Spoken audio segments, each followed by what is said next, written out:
Queridos, boa noite, a graça e a paz do Senhor Jesus, amém? É sua? É seu? Deus abençoe a sua vida, muito obrigado por você ter vindo aqui hoje. Eu espero que Deus fale ao seu coração. Enquanto você abre a sua Bíblia aí, em Gênesis capítulo de número 12, eu quero passar apenas algumas informações. Amanhã, de 1h05, nós vamos ter aqui um bazar só de bolsas e carteiras, e são peças muito boas, né? A gente já sabe como é que funciona, algumas têm um pequeno defeito, outras você olha, você demora um tempão a achar, quase não acha o defeito, não é? Nós temos muitas carteiras, essas carteiras nem sei se tem defeito, se tiver quase não, né? Tem muitas carteiras. O preço vai ser maravilhoso, vai ser de 1h05 aqui na igreja. No sábado já não tem mais aqui, né, Marina? Não vai ser uma outra data, não sei quando, mas é só amanhã que essas peças estarão aqui para as irmãs ou os irmãos, que tem carteira de homem também, né? E só nesse horário, tá ok?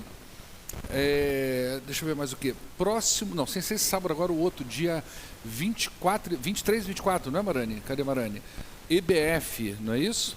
Então vai ter uma festa aqui toda voltada para as crianças no sábado à tarde, de 1h05, e de 2h05 e no domingo de manhã, né? Então vai ser um tempo bem gostoso aí com as crianças. Mas o que eu tenho para dizer?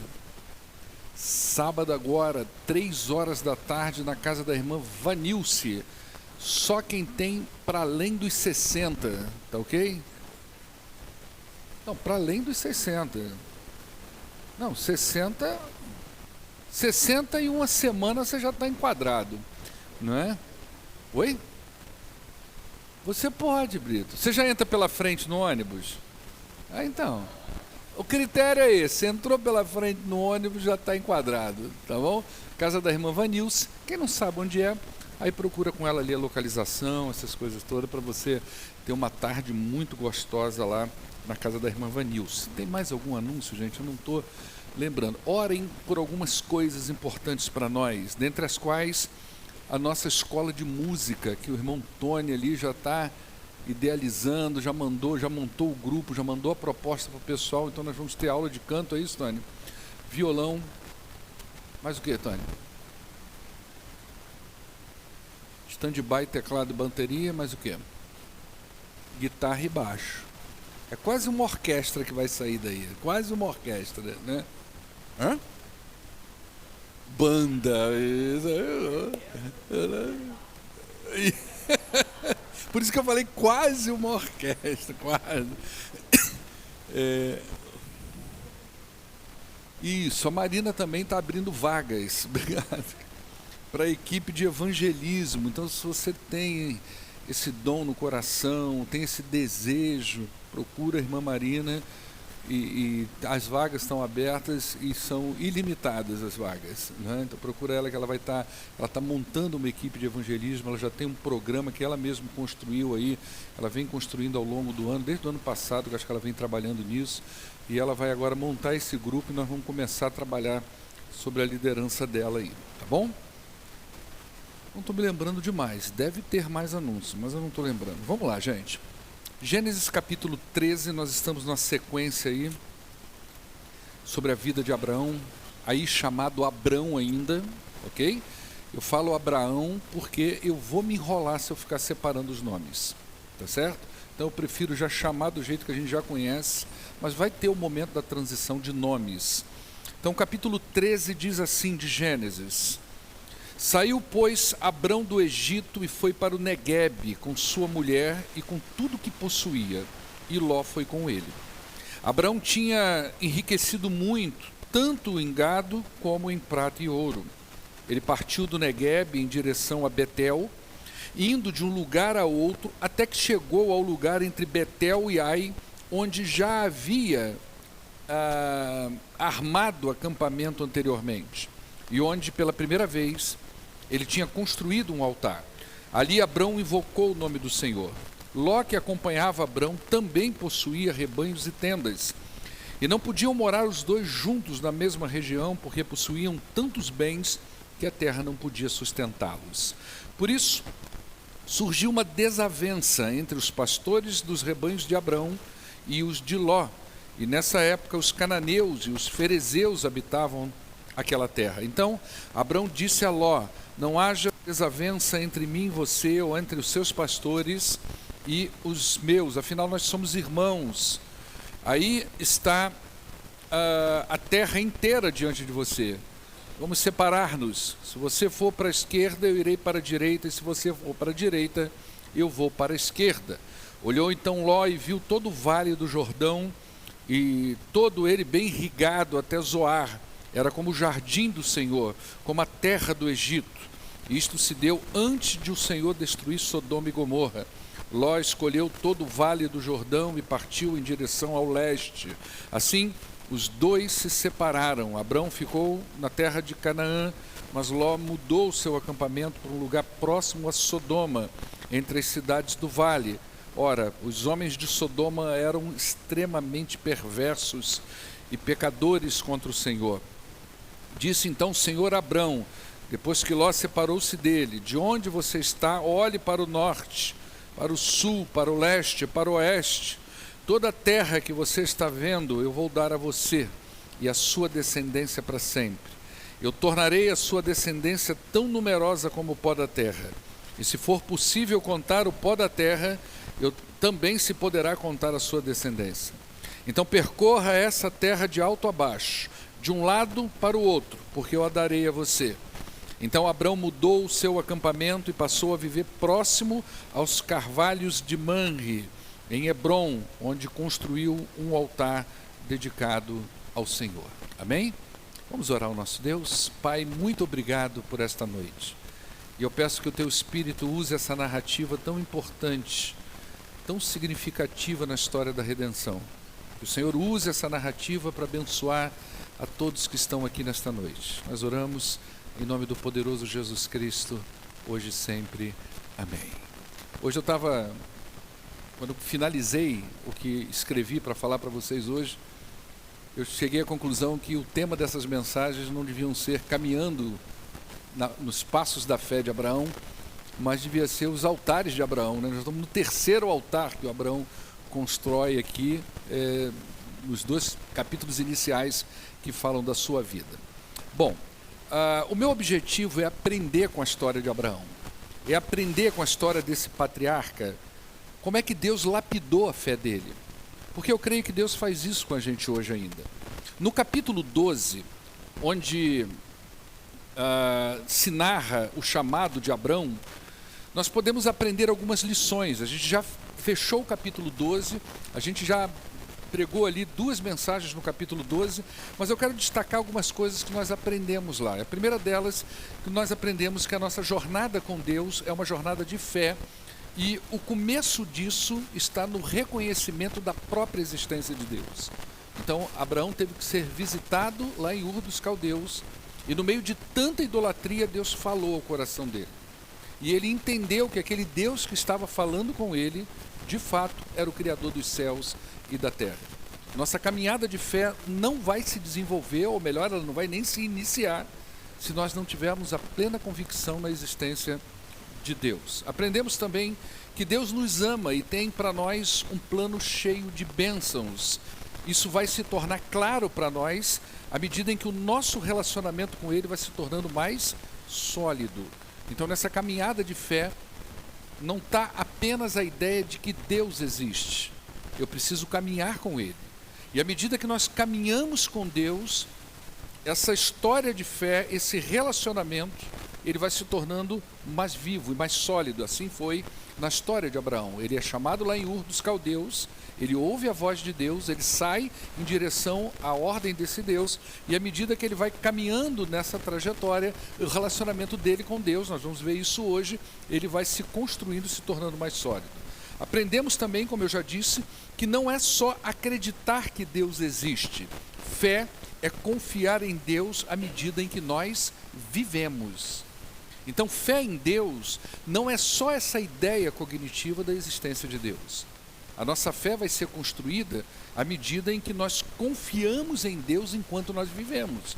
Então, cada passo da nossa história, cada passo da nossa vida, cada experiência que nós nós vivenciamos, cada evento que nós passamos é uma oportunidade de construção de fé, porque nós aplicamos a essas experiências da vida a confiança em Deus. Então a gente viu isso, por exemplo, no grande momento em que Abraão, depois de construir 2 altares, ele vive um problema, uma situação problema, que foi a fome, e ele então faz escolhas, mas essas escolhas não estão fundamentadas e baseadas na confiança desse Deus que o chamou em Ur dos Caldeus, e desse Deus do qual ele já havia construído 2 altares. Então, na hora de decidir sobre a sua vida, na hora de realmente confiar nesse Deus que chamou e que ele construiu 2 altares, ele faz uma escolha muito humana, baseada nos seus recursos humanos, baseado nas suas respostas padrão para a vida que ele fazia lá em Ur dos Caldeus. Ele repetiu novamente. E aprendemos também que a nossa fé é construída a partir das nossas experiências com Deus. No geral, elas começam de forma imperfeita, como Abraão. É claro que a gente precisa de fé para crer em Deus. É claro que a gente precisa de fé para entregar a nossa vida e o nosso coração a Deus. Mas isso que nós chamamos de fé, que é a confiança em Deus, na soberania de Deus, isso vai se construindo à medida que nós temos experiências na vida. E muitas delas nós falhamos. E à medida que falhamos, Deus, na sua graça e misericórdia, como fez com Abraão, ele vai nos tratando, ele vai cuidando da gente, ele vai nos lapidando e vai nos reconduzindo a esse caminho e essa construção de fé. Agora nós entramos no capítulo 13, que é o que nós vamos ver hoje.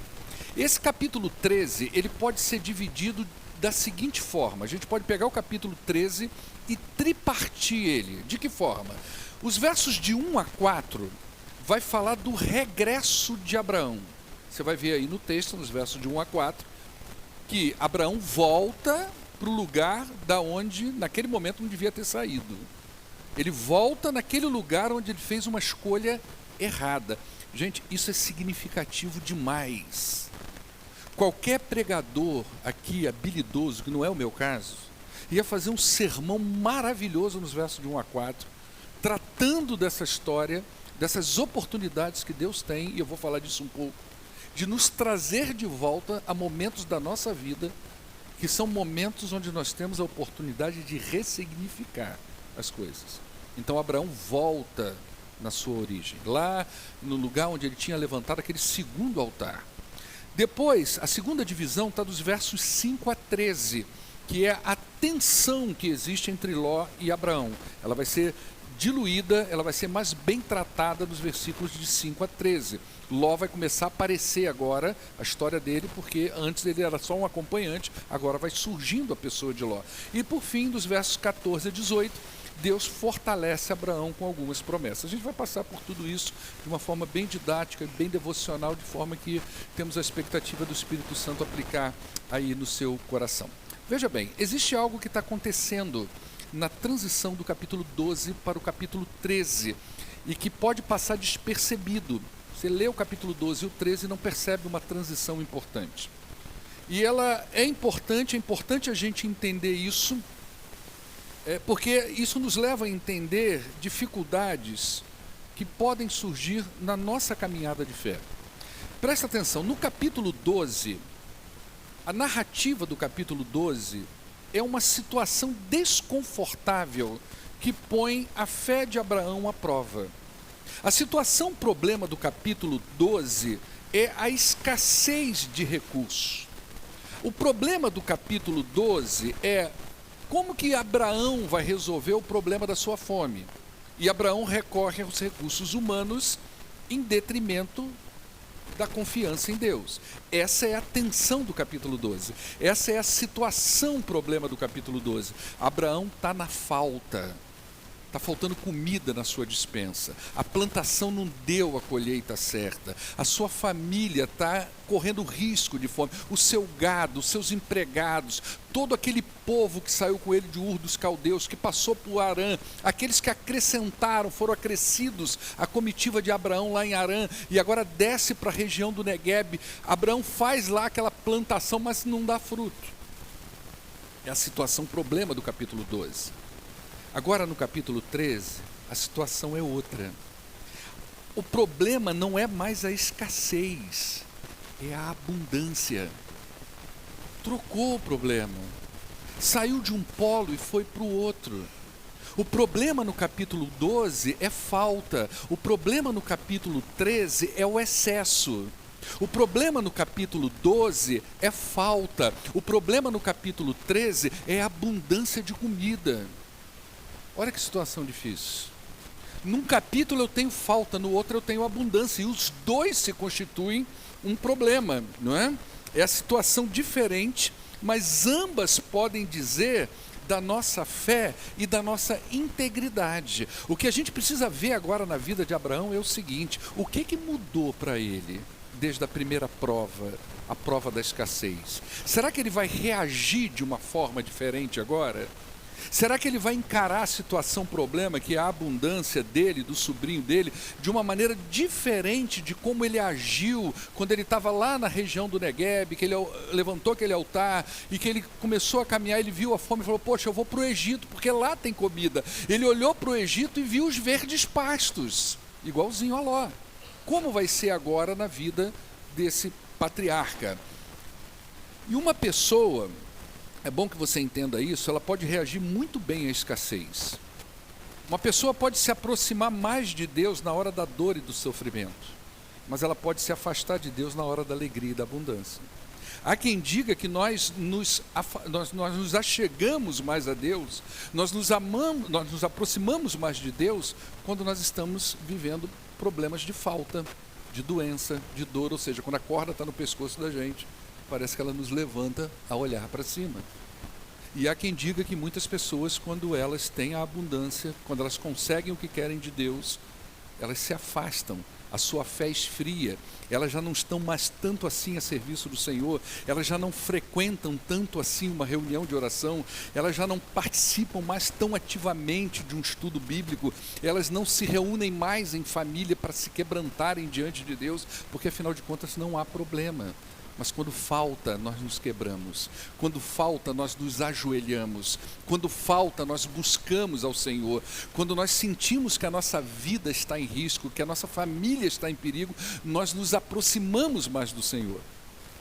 Mas ambas as situações, elas são poderosas para revelar em nós o nosso caráter e a nossa integridade espiritual. E é isso que está acontecendo aqui na vida de Abraão. Então há quem diga que o nosso verdadeiro caráter e a nossa verdadeira integridade, ela não aparece na escassez, mas na prosperidade.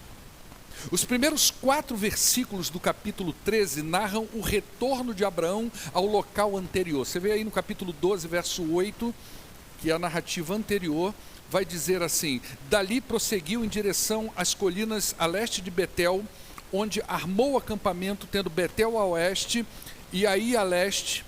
Construiu ali um altar dedicado ao Senhor e invocou o nome do Senhor. Isso lá no capítulo 2, verso 8, antes de sair para o Egito.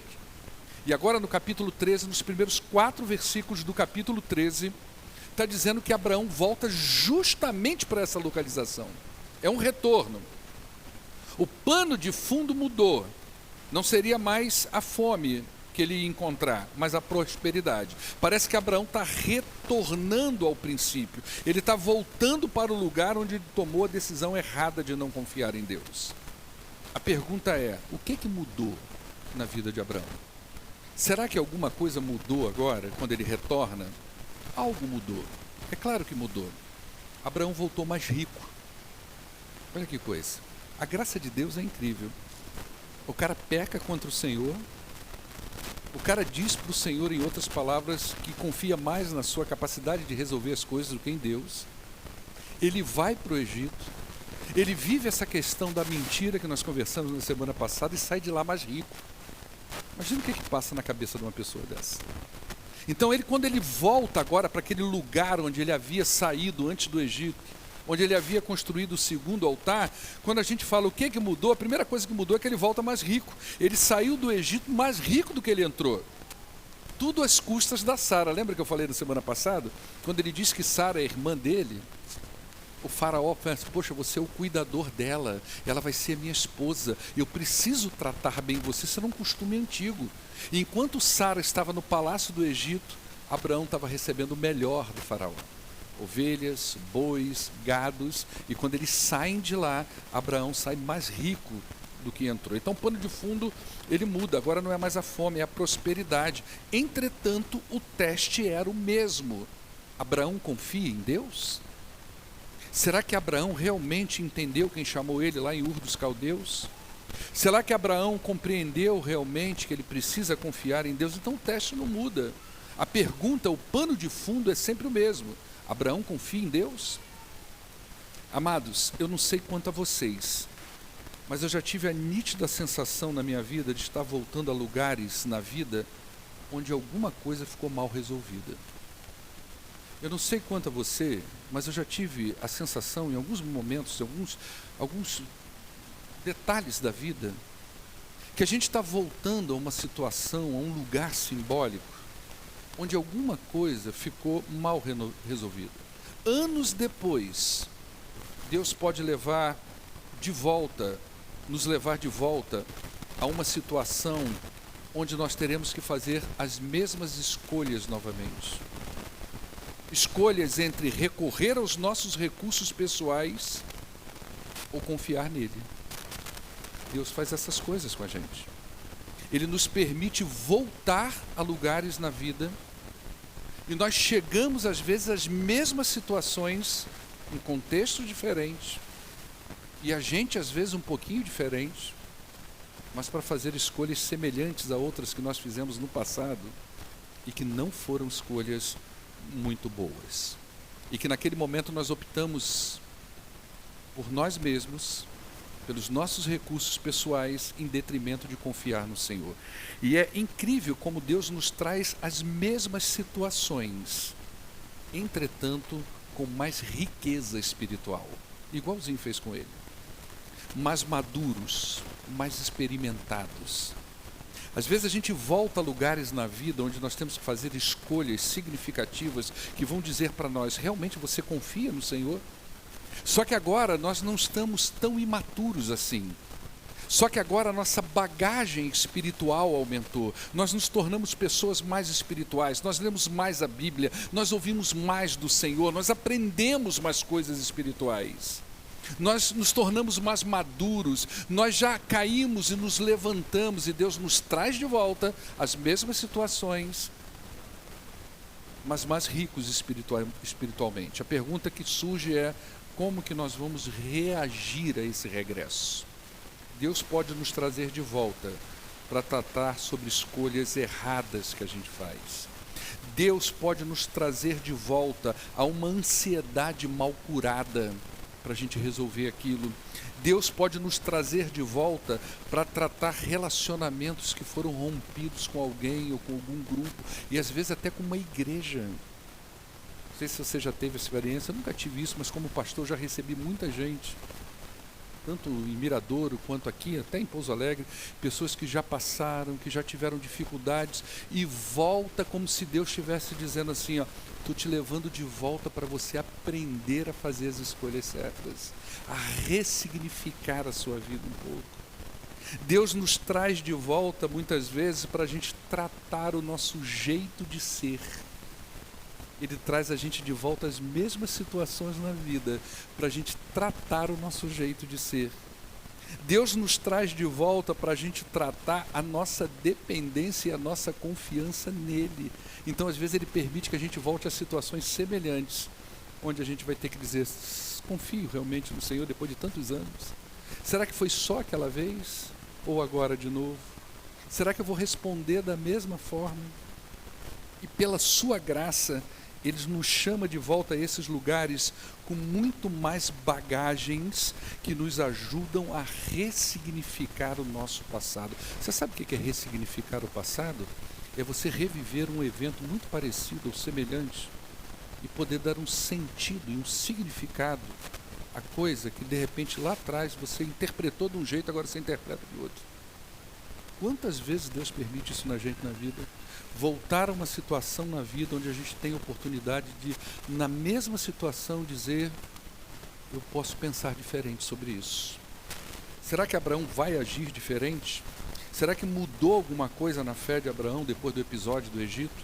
Será que ele cresceu alguma coisa?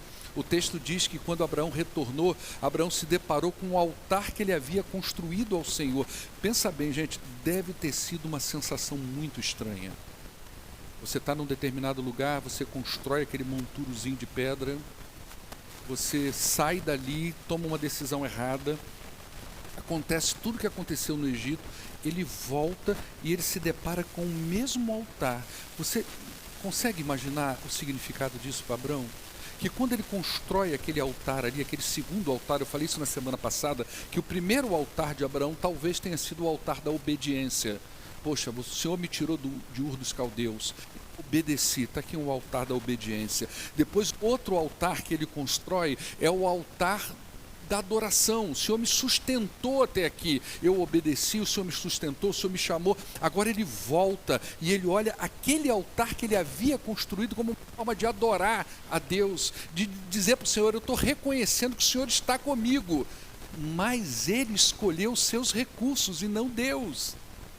Você consegue entender a impressão que ele pode ter tido quando ele volta do Egito e vai bater de cara justamente com esse altar?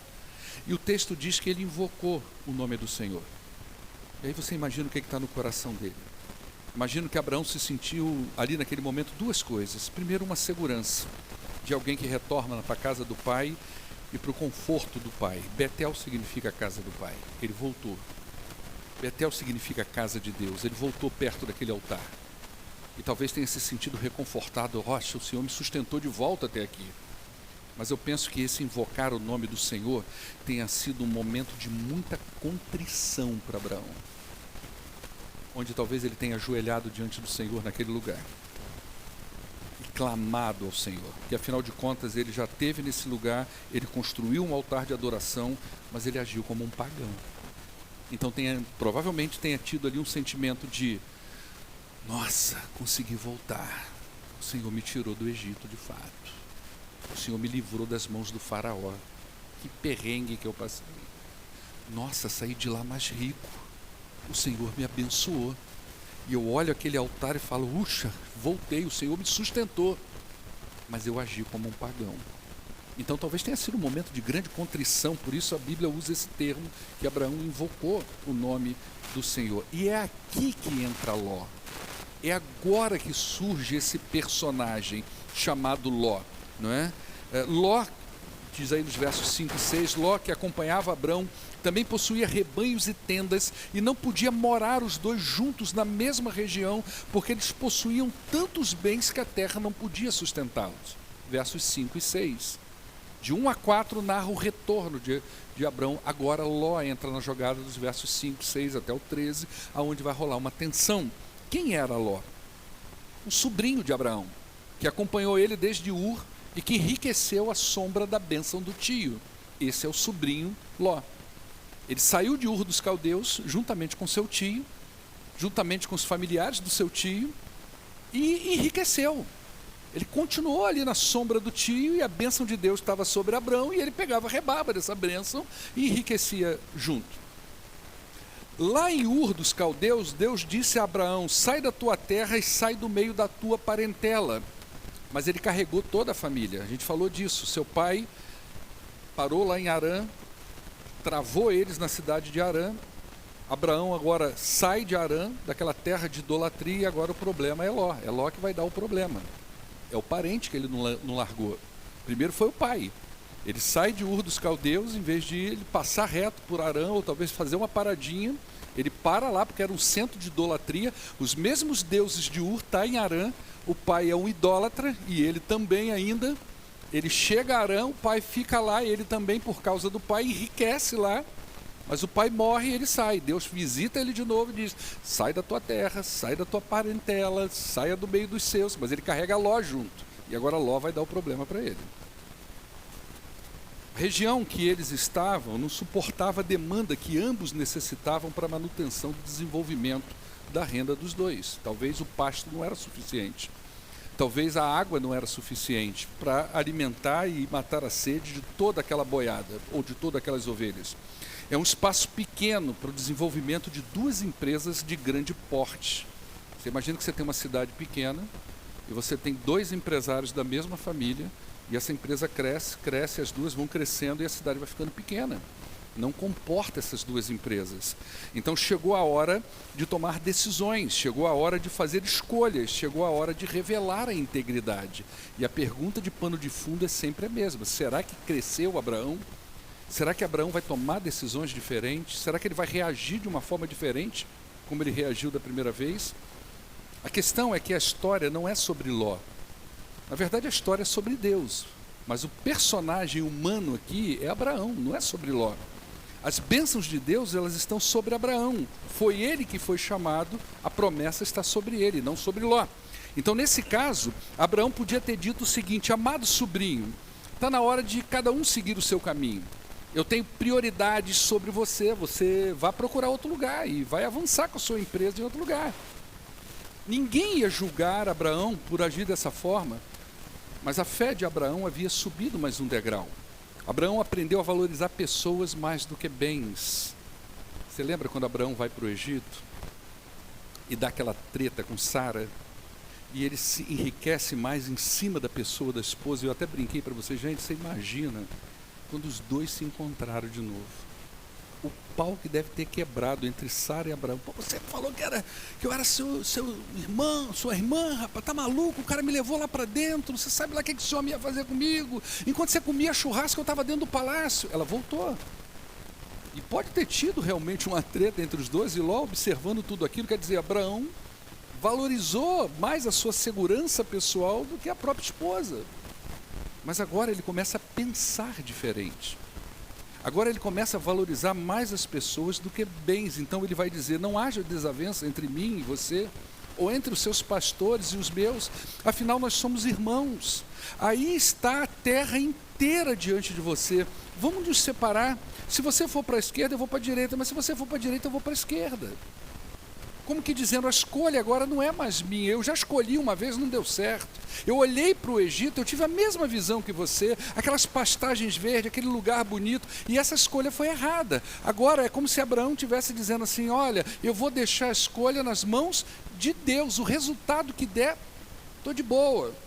E ele faz 3 coisas com Ló aqui nesse texto que estão implícitas. A primeira delas, ele afirma o seu desejo de paz e harmonia. Como que dizendo para Ló: eu quero paz contigo, eu não quero guerra.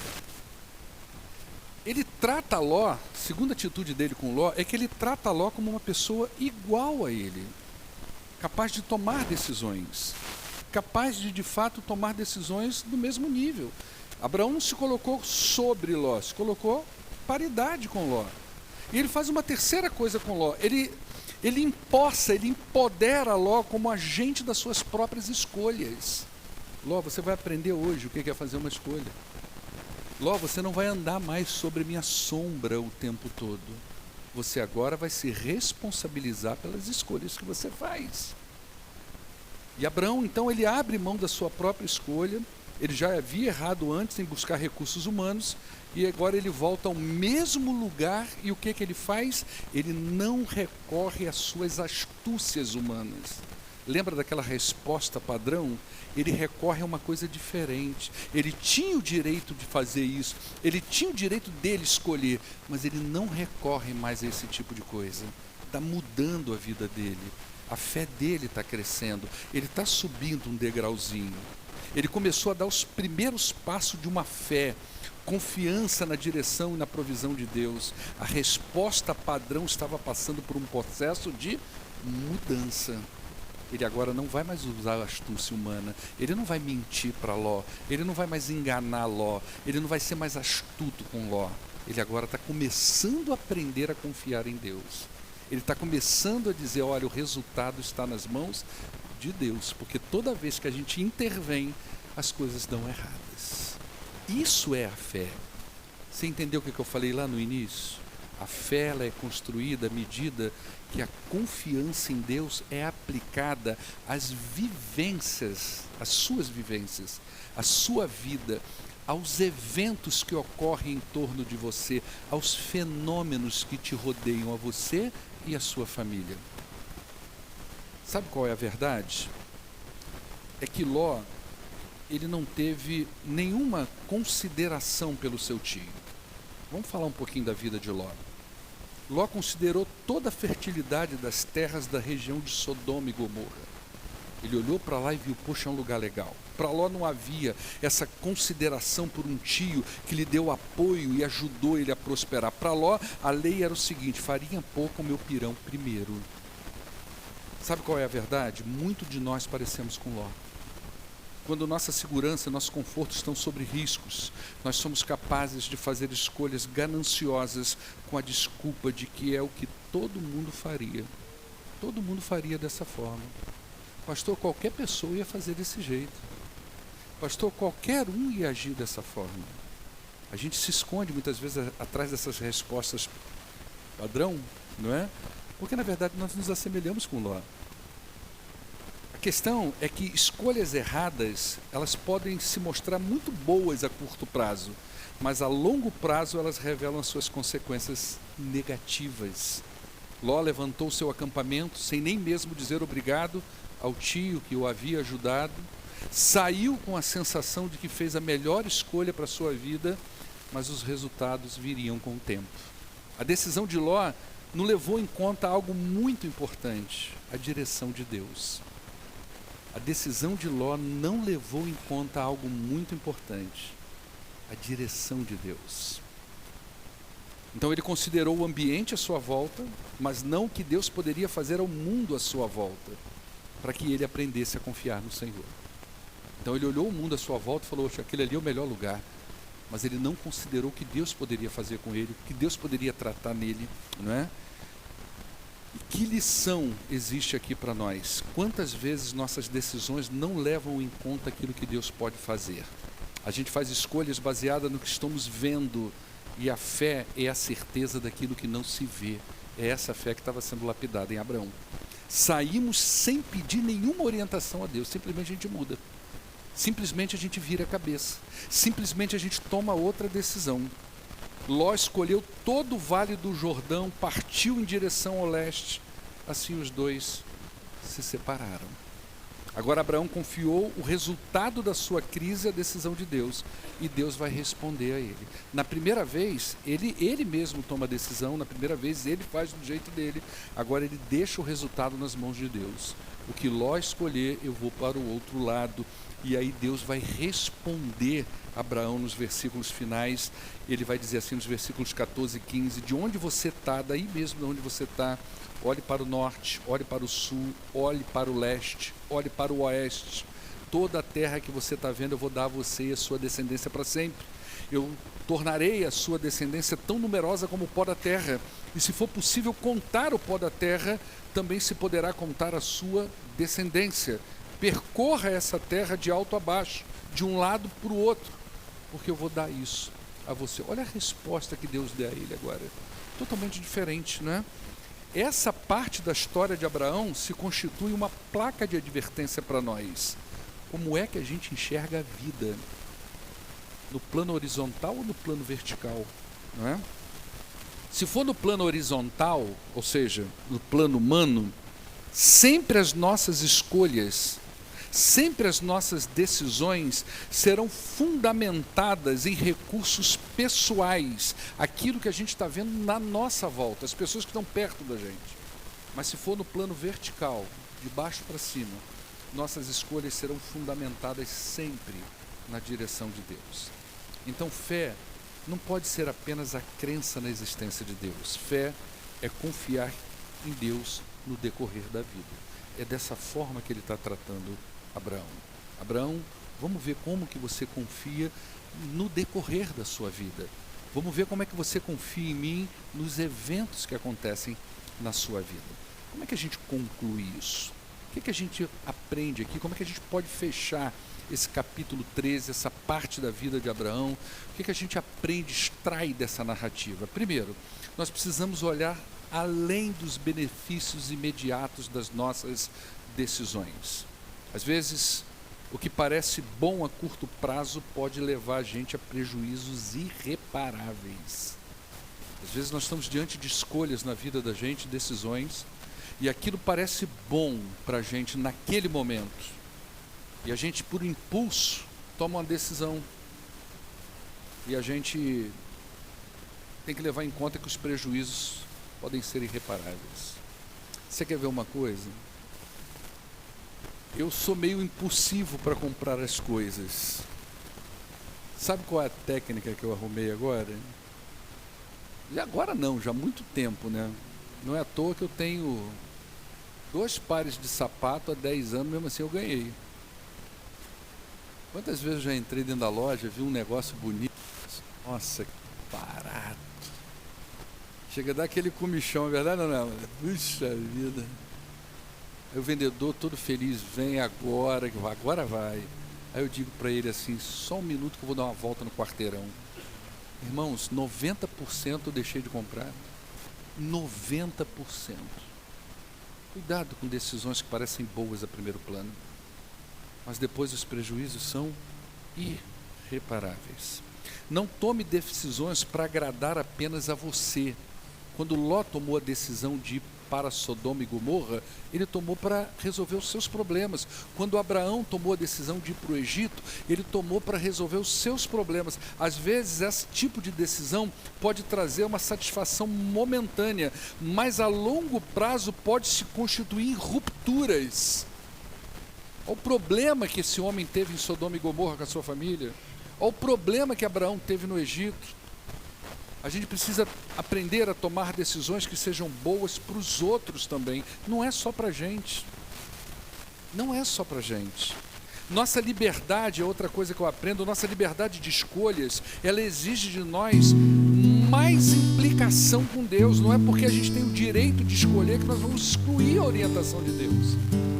Muitas vezes as pessoas dizem assim, não, eu tenho orado nada. Não está orando nada. Ah, pastor, não tá, você tomou essa decisão na sua cabeça de uma hora para outra, foi.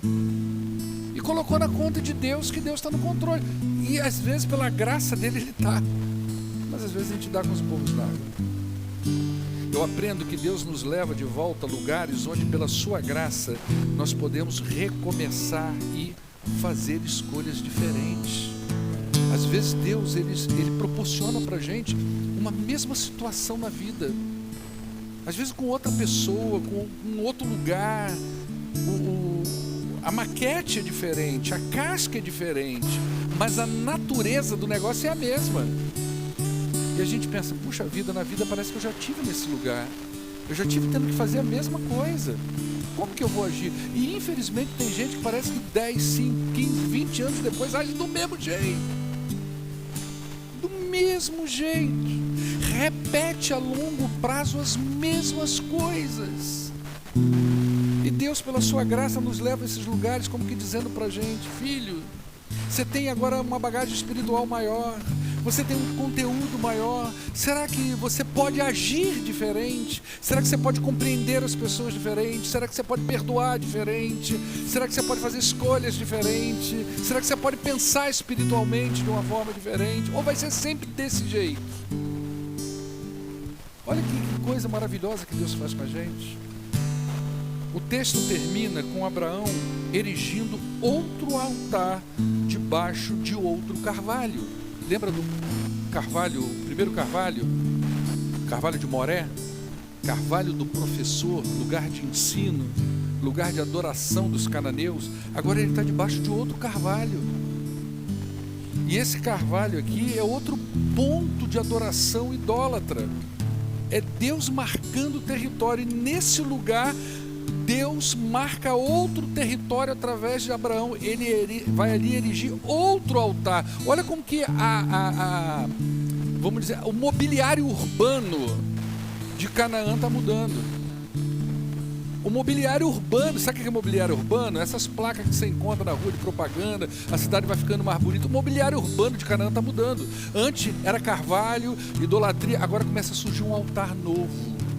Há um Deus até então talvez desconhecido para eles, mas é o Deus dono daquelas terras que está chegando com o seu povo e está marcando o território. Anos depois, o povo de Israel habitaria nesse lugar. E eles ali seriam a referência de Deus. Não seriam mais os altares, seriam eles a referência de Deus naquele lugar. Então no verso 18 diz assim para a gente fechar: então Abraão mudou o seu acampamento e passou a viver próximo aos carvalhos de Mamre, em Hebron, onde construiu um altar dedicado ao Senhor. Talvez esse altar agora tenha tido um significado totalmente diferente dos dois primeiros. É o altar do recomeço, é o altar da reconstrução, é o altar da renovação. Amém? Vamos ficar de pé, vamos orar ao nosso Deus.